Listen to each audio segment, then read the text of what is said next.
Jordan Spieth shot a first-round 66 and is the leader after day one. He's the first player in Masters history to lead outright for 5 consecutive rounds. The last defending champion to hold the outright 18-hole lead was Jack Nicklaus in 1966. Good company, who repeated as champion last year. Spieth set the record for best 36-hole and 54-hole scores and tied the best 72-hole score in Masters history.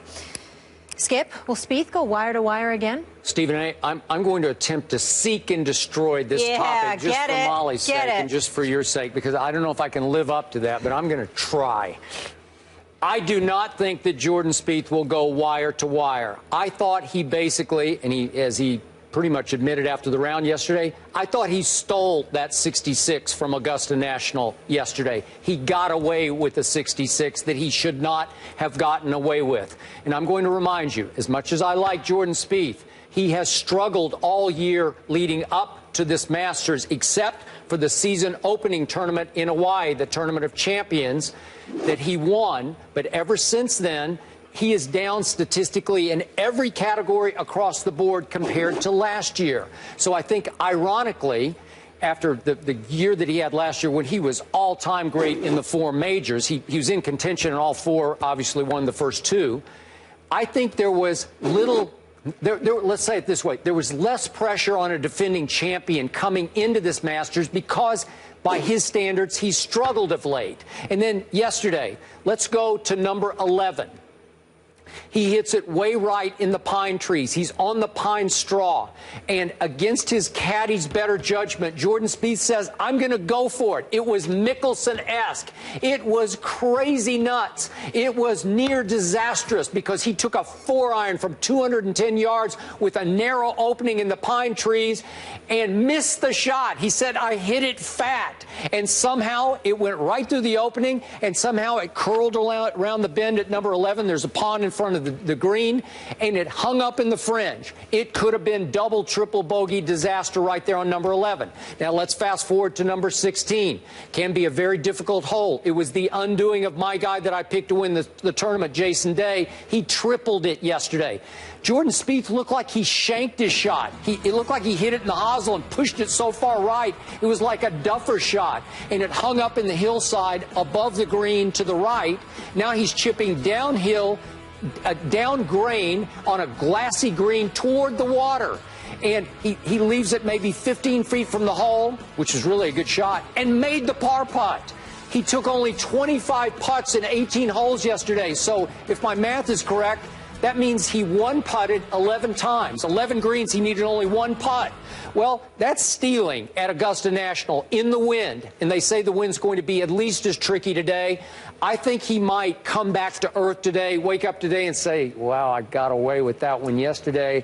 I probably won't get away with it that way today. And I think the wind will start playing tricks with his mind, and I think he will come back to the pack.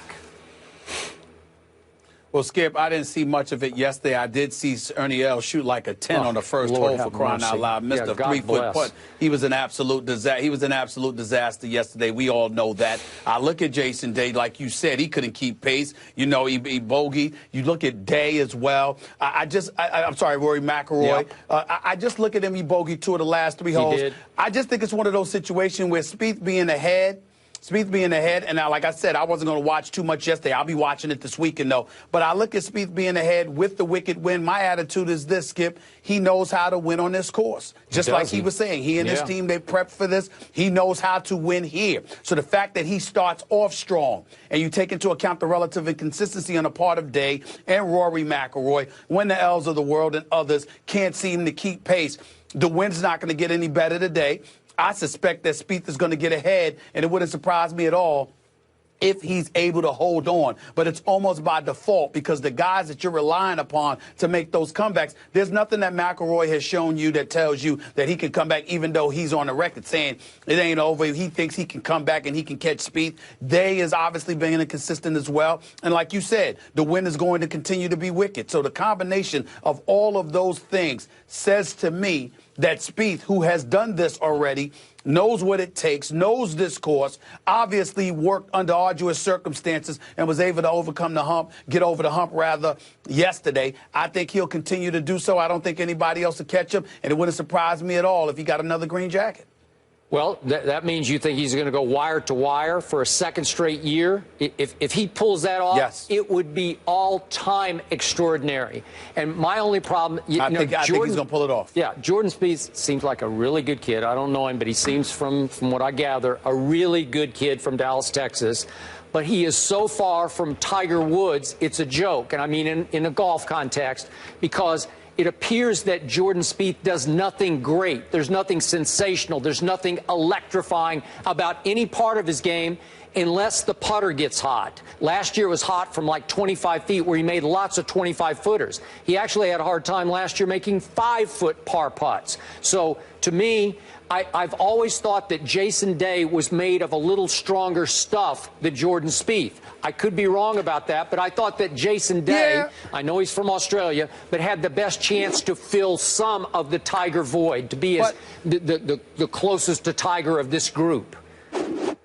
Well, that's a different subject. I'm just talking about this right here, this Masters, and I'm saying you dropped 5 shots in 3 holes. I can't trust you. Well, you know, you're a McElroy. You pull within 2 shots and then you bogey twice on the last 3 holes. I can't trust you. Not for this weekend. That's all I'm saying. Okay, it was just 1 round, but we could have had one of the all-time great first-round leaderboards in Masters history, because it looked like for a while we were going to go Spieth, Day, and Rory at the top.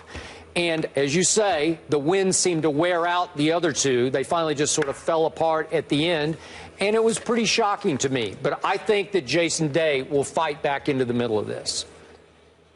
Okay, we'll see. Spieth, very impressive. I don't think so. I think this is Spieth's. Except for one thing. He's a Cowboys fan. Yeah, he's a Tony Romo guy. Yeah, I don't know. Yeah. Oh, I don't like him now. Yeah, me either. I'm over him. Go Jason Day. I just told guys in the chat, you know, if you need a rest, take the rest. And if you don't, we going after it. And so I think it can be tough, you know, depending on how you want to look at it. And most guys in the locker room are saying, hey, we right here. We put all this effort in. Let's try to go for it. I think our priority tonight was about how we played it.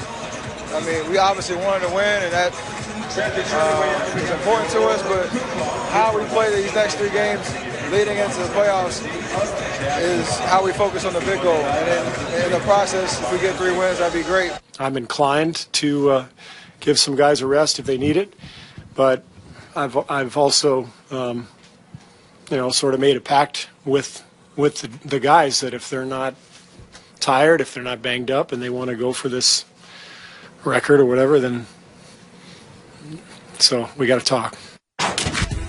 First Take is brought to you by Panera Bread, food as it should be, and Geico. 15 minutes could save you 15% or more on car insurance. 2 games for the Warriors this weekend against the Spurs and Grizzlies. So what will their record be after this weekend, Stephen A? I'm going to say 3-0. I said that they would capture the record. I'm very, very worried about Sunday nights in Canada against San Antonio. But I'm going to stick to my guns and say they're going to break this record. 73-9. Okay. I got 72-9 after Sunday night. I just have my doubts about LaMarcus Aldridge being able to play Sunday night in San Antonio against Golden State. I'll give him 2 more wins. Just 2, and then we'll see what you say on Monday. We'll see if they're still chasing it. Thank you, everybody. Happy birthday, Sabino, our researcher. We appreciate you. We'll see you all on Monday. Have a wonderful weekend.